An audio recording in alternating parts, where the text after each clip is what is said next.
All of our neighbors were black. That was all houses over there, and they came through with the road project, and all those houses were gone, and then we had I-26. You know, our whole world was our street, or the couple adjoining streets, and just, you know, just having a good, safe time. First of all, this house, it was built by my great-great-grandparents in 1908. As we were growing up on the east side,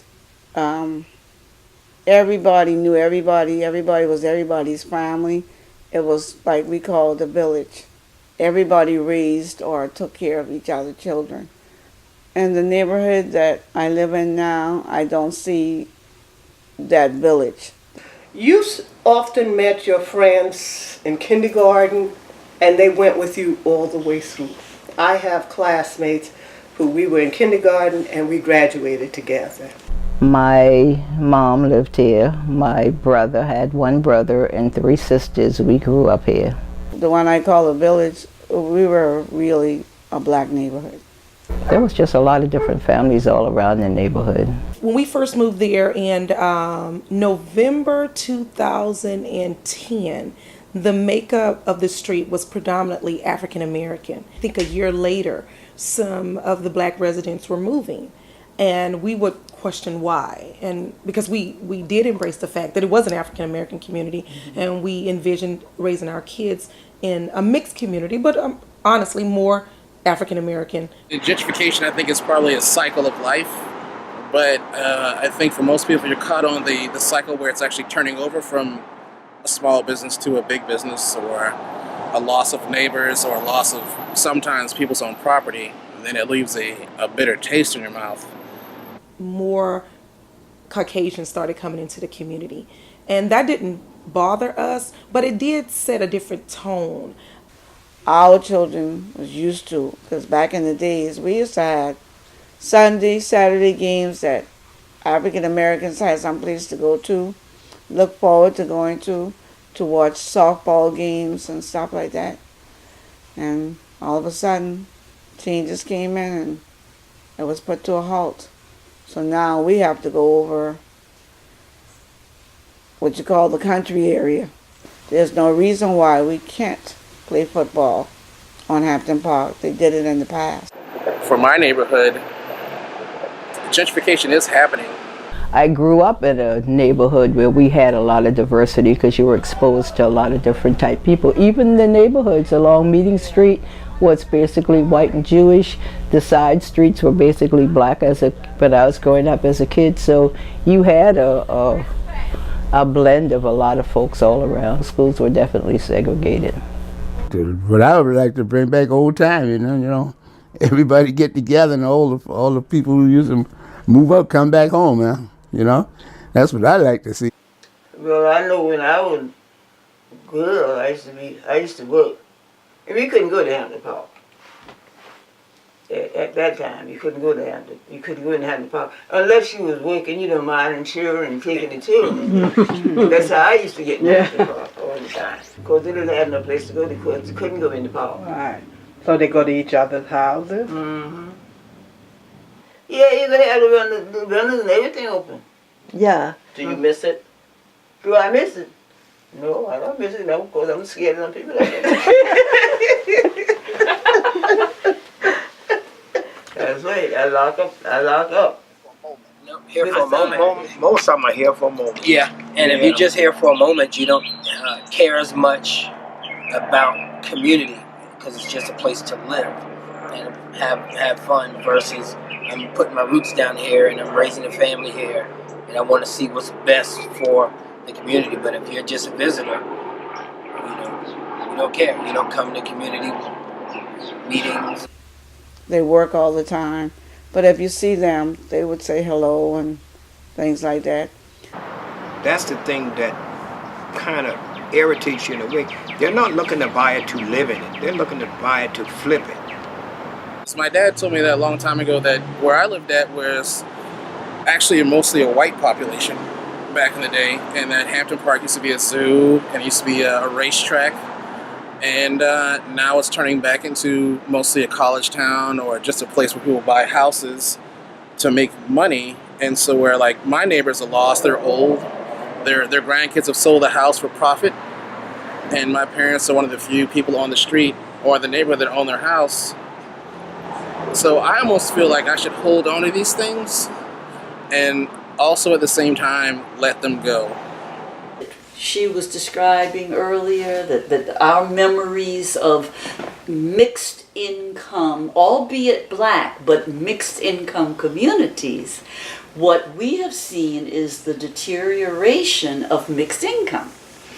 And so if you are black and able financially to move out of town, send your child to a school that's a further distance away, then you will more than likely do that. And what does that mean? You have created pockets of poverty with people who don't have those same choices and options. On my neighborhood, they're really limited of children. We used to have a lot of kids and children and everything grew up back here, you know. And just like I said, people moving out, new people moving out, moving in. But you know, you still get along good though. You know, most around here now is college kids. They rent us. Yeah. You know, medical university and college of Charleston, they just buying up everything anyway. We're being forced out. There are no families left. The places where families did live has been bought by others. Rents are exceeding what most people can afford to pay, and it's just totally deteriorating. Freedmen's College, we've been free. There shouldn't be any more new ones being built. Come on, and he, you know, and makes his comments like, yeah, we have a nice neighborhood, but I advise you to get some security cameras. I have 4 at my house, and you know, on the outside. And I look at that as a kind of a turnoff, right? You know, because you know, here we're saying that, you know, we're close and that we watch out for one another. So what is it? What is he afraid of? Yeah, exactly. You know, and that's the first strike. The rumor was they wanted to put up a gate and make it a gated community. So, which is insulting to the point to where, like, you love where we live, but you don't want to live truly next to us, which is not the proper mindset I would have when you move into a neighborhood that's has done nothing to you or has no history of crime or anything. Of course, you got your crime is in everywhere you go. The only place crime does not exist is heaven. That's the truth. That's the only place.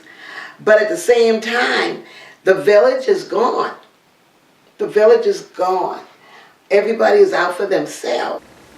And in the aftermath of the civil rights movement, if you want to just say mid-60s is considered to be the time of change and opening up of opportunities, there are some cities that try to make better use of the existing black foundation that was already in place. And Charleston just didn't seem to be one of those. I don't want to act like, oh, we don't want to change nothing, but still, we were here.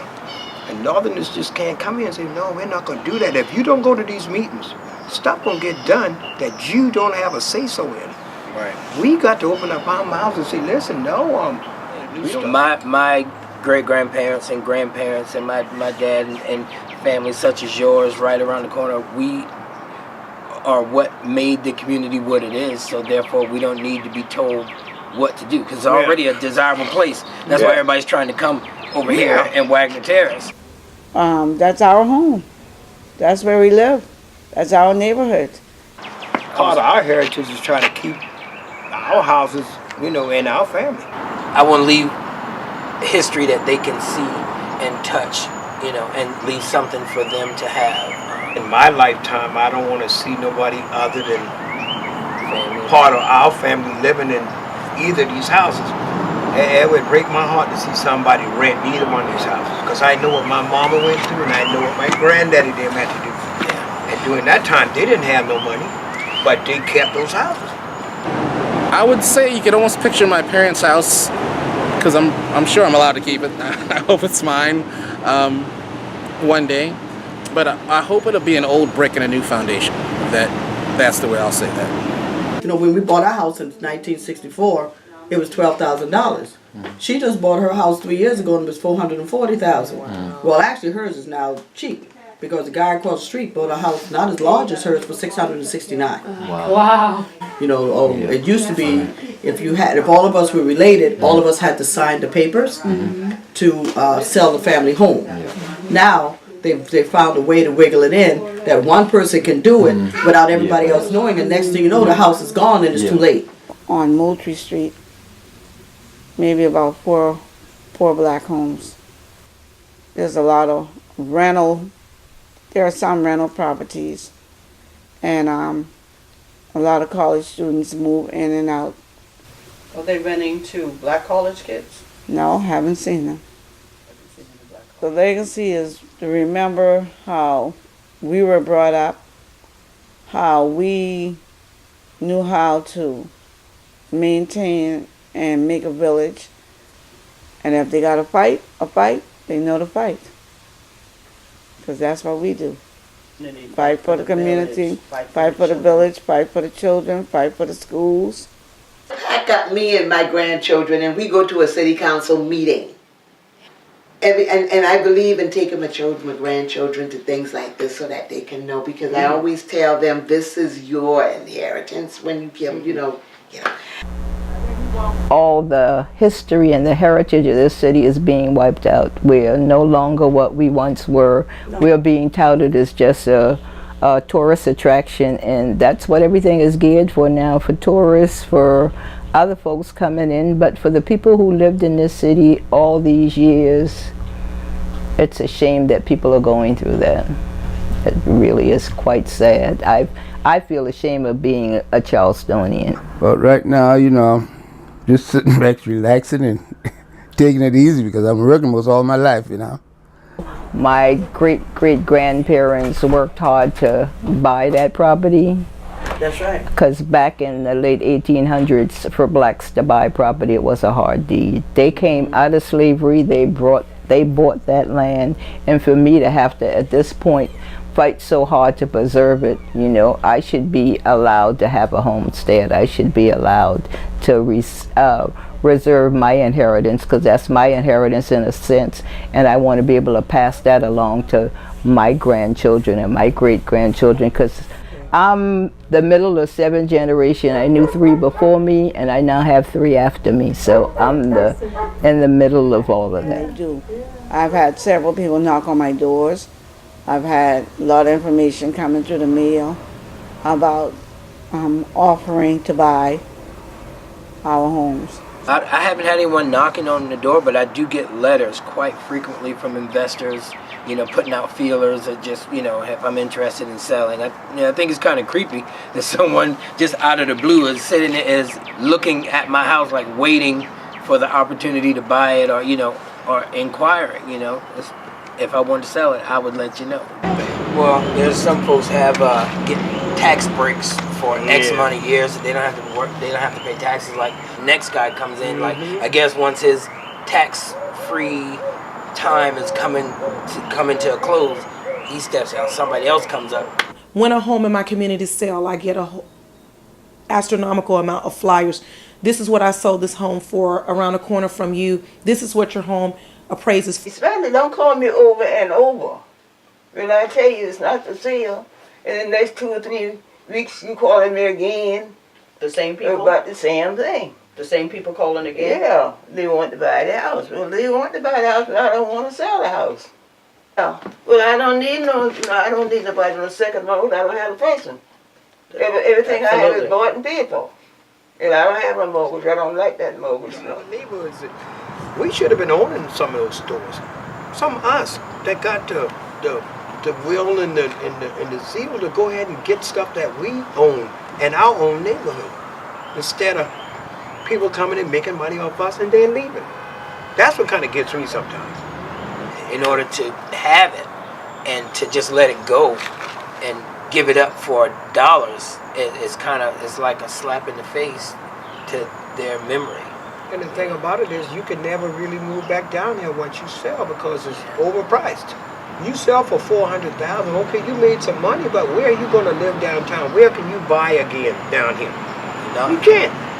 They were homeowners, and they sold. And they sold at some very low prices, and their homes have now been sold again and again at 2 and 3 times the amount that they got originally.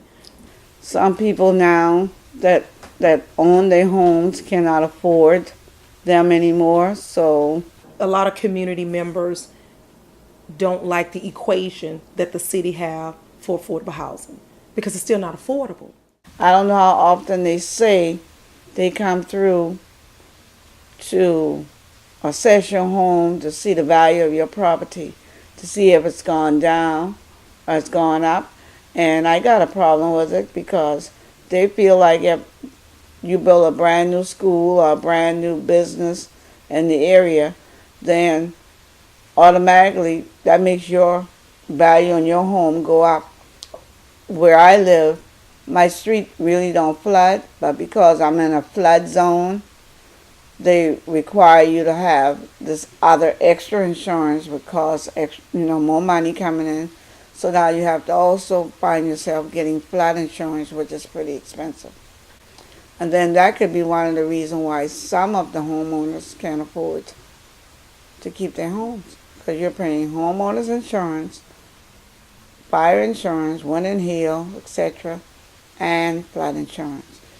Well, a lot of the folks who owned property previously have moved away because of the highway. A lot of folks were forced out of their houses, so the neighborhood became smaller and smaller, and the folks who were left a lot of them were renters, and right now they buy and sell property back and forth, so people can't afford to live in any of the houses we do have.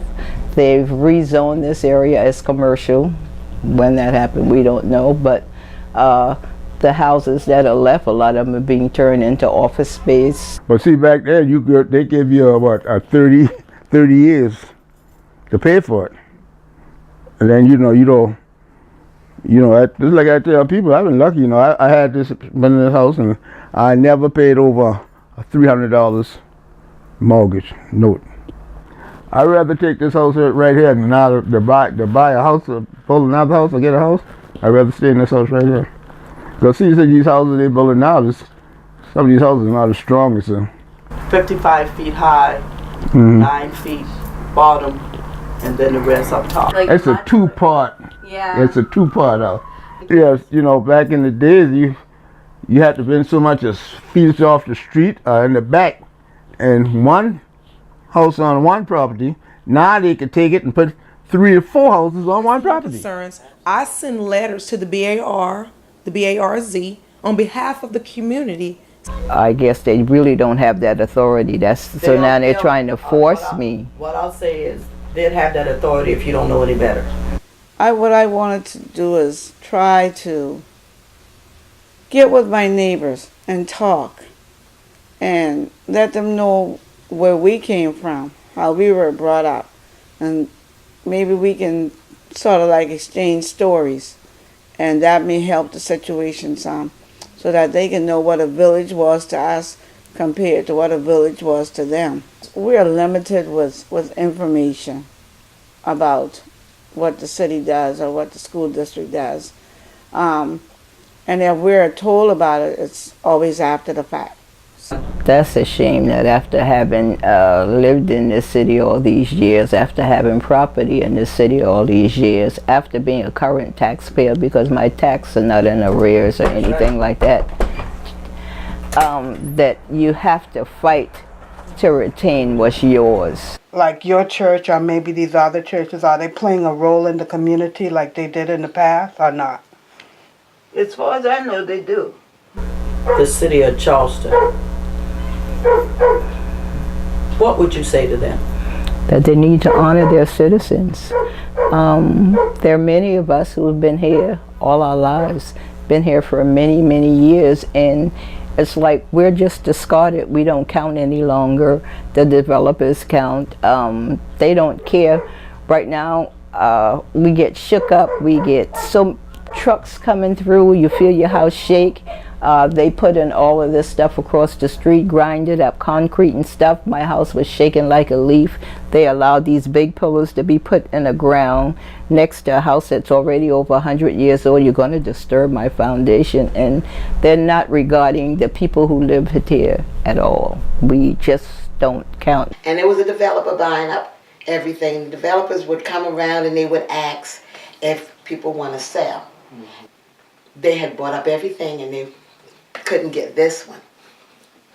Well, through the city somehow, once I had gotten that $100,000 renovation loan, they pulled the grant from underneath me because they said that they were concerned about the longevity of the house because the house sat on a creek. This was all creek back in the day. I said, well, the house was sitting on a creek since 1908.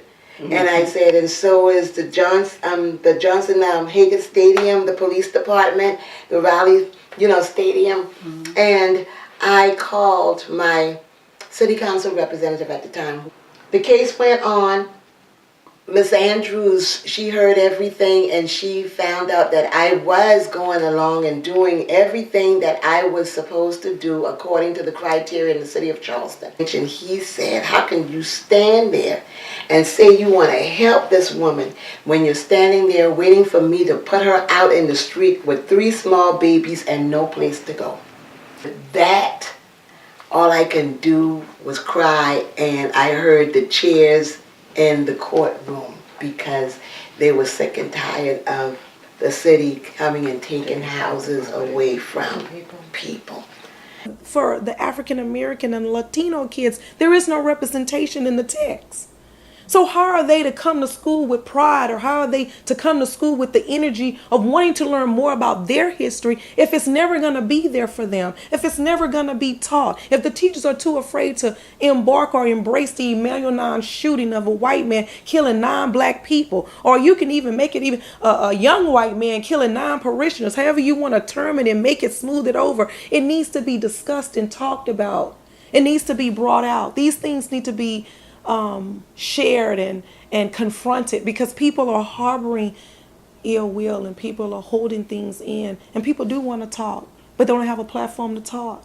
I go to a lot of different meetings and I hear a lot of people speak with such grandeur and such greatness, and I'm like, wow, I wish I could use those terms sometimes, but can we just get a little simple and just be real and let's just have a talk about why these things are happening and why we don't see us out there and why we have to walk the streets of downtown Charleston and they don't want to move off the sidewalk and they want us to go.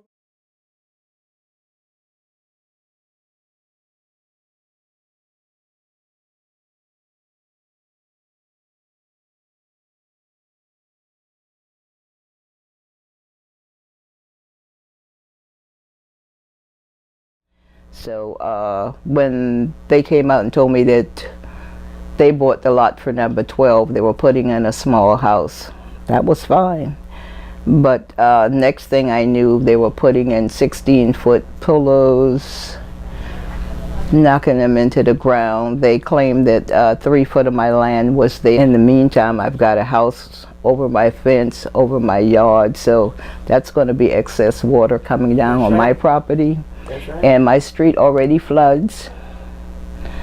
We've been sitting in water for years and years and years, and nothing's been done in my neighborhood in a very long time. There were times when I'd be stuck in my house for 8, 9, 10 hours after the rain had stopped because the street was full of water and I couldn't go out the front door or the back door. They sold it to a group and then they sold it to somebody else to build. They kept telling us it was going to be a small house. Next thing we know, there's a gigantic house next door. For this, everybody's making a decision without any input from the neighborhood, because like I said, they made us commercial and it seems that we really just don't matter. That land's been in my family since 1892. It was totally disregarded, the dates and everything, and it's being destroyed, and I've been going to livability court since 2011. Back and forth and back and forth and back and forth. I've had to tear down 2 buildings without any compensation, without anybody accepting any blame for it. It's seems that it's all my fault. It seems that I flood the street myself to cause all the problems, and now I'm still in livability court trying to get them to remove that sign because they're trying to get me to remove my house because I can't keep it watertight. But the city permitted a gigantic sign to go above it. And I've kept my land up. They had to fill in next door in order just to bring it up to where mine was. Across the street, we put in 9 truckloads of dirt to bring it to the standard to where it is, because that's how much water had already washed out. It was just washing all the water away, going in my buildings, and that's what caused them to collapse. The sign that's across the street, I went to 2 different, they posted it twice. I went twice. First time I went, they claim they had some other legal things that they had to clear up before they could actually present the plans to them, and that they would. So I got up and I said, well, I'm from the neighborhood and I came out to find out what's going on. When is this, when are you going to present this again? And they said, well, we post it again in 2 weeks. So in 2 weeks they did post it. I went out, and as soon as I got out, they had flyers all over the place saying that Indian Street and Railroad Avenue were not going to be discussed. They were postponed. They wouldn't be discussed at the meeting. So the third time they posted it with Railroad Avenue, not Indian Street. So I didn't go to that particular meeting, and I came home from work one day and the sign was going up. It's over my property. It's, I like the guy say, it's 2 to 3 inches off my property. But it overhangs my property, and that's where all the water come down. That's where all the damage is being done.